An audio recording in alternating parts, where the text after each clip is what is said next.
So we're going to continue talking about process variables. And right now we're going to talk about pressure, denoted by the capital letter P. Pressure is a force exerted over a certain area. And the units are atmospheres, but 1 atmosphere is also this amount of Newton per meter squared, which is a Pascal, or 101.32 kilopascal. You also have the unit of bar. You have dynes per centimeter square, millimeters of mercury, which is Torricelli. And in English system, you have pound per square inch. You can also have inches of mercury, or the same in water. And the pressure at the fluid in a column is equal to the initial pressure, or the atmospheric pressure in the column, plus the density of the liquid or fluid in that column times gravity times the height of this column. The atmospheric pressure is going to be measured with a barometer, where you have a flask here and a pipe, a tube, very thin tube, where you have a liquid, let's say, usually it's used mercury, and then the atmospheric pressure, it will rise. So the amount of height that is going to be rise for mercury for an atmospheric pressure is 760 millimeters of mercury.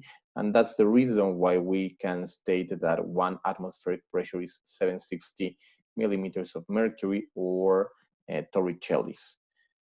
And in order to be measuring gauge pressure, you can use a U-tube, a differential U-tube. A gauge pressure is a difference in pressure between two sides. You can have a pressure to be measured and the atmospheric pressure, and the difference between these two is going to be what we call the gauge pressure.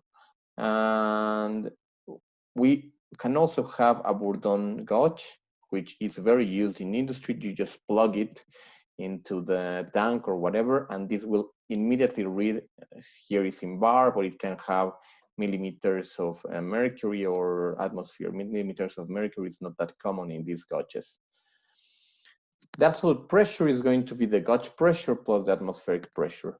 So let's say that when you go to a gas station and the clerk measures the pressure of the tire at 30, you always say, do it at 30. He measures 30 psig.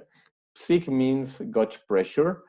And this gauge pressure plus the atmospheric pressure will give you the absolute pressure. Okay, so psia is going to be an absolute pressure. This is in pound per square inch. Another variable is the temperature, which is the relationship that you have with the thermal energy. And you have 4 scales. The Celsius, you're very acquainted with the Celsius, and the absolute scale is going to be the Kelvin. So 0 is 273 Kelvin, 0 Celsius, 273 Kelvin. But in English system, you use Fahrenheit, degrees Fahrenheit, and Rankine. And then 32 is related to 492. So these are different scales, right?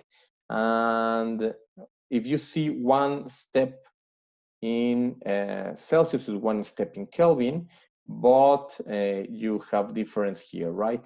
So in order to convert from scales, you have these 4 equations if you want to turn into for one temperature that is very very specific, no?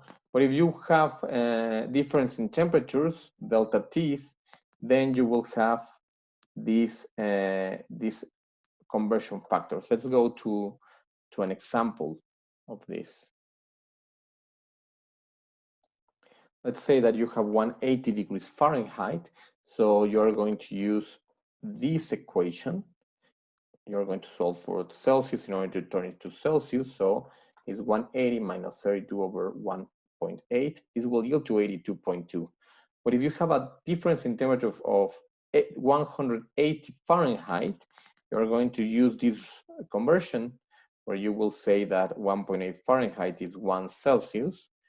So you just divide over 1.8, and this is going to yield to 100 Celsius. And all of the variables that we have already seen, they will converge in what we call the ideal gas equation.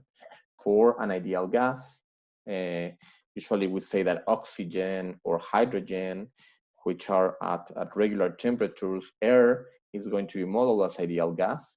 Later on, we're going to see what is real gas, but we have that pressure times volume, which we have already seen in a previous video, is going to be equal to the number of moles times this constant. This is the ideal gas constant that has a value of 8.314 Pascal times cubic meter per mole Kelvin, or you can use 0.082 liter atmosphere times mole over mole Kelvin. So be very careful. If you use this one, this has to be in liters, this has to be in atmosphere. But if you use this one, this has to be in Pascal, this has to be in cubic meter. And times temperature. Temperature has to be absolute temperature in this case, so we use Kelvin. In English system, we can use Rankine. And other variants here, if we solve for volume, well, volume is going to be equal to nRT over P. N is going to be M over the molecular weight or molecular mass, right? So we can have this variant. If we use volumetric flow, then we have to use molar flow or molar mass. With molar volume, if we pass this number of moles dividing, we will have the molar volume, which is RT over P.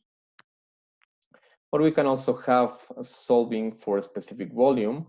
For a specific volume is when we pass this mass dividing, volume over mass. So this is RT over M, which is the molecular mass or atomic mass, depending on the gas, right?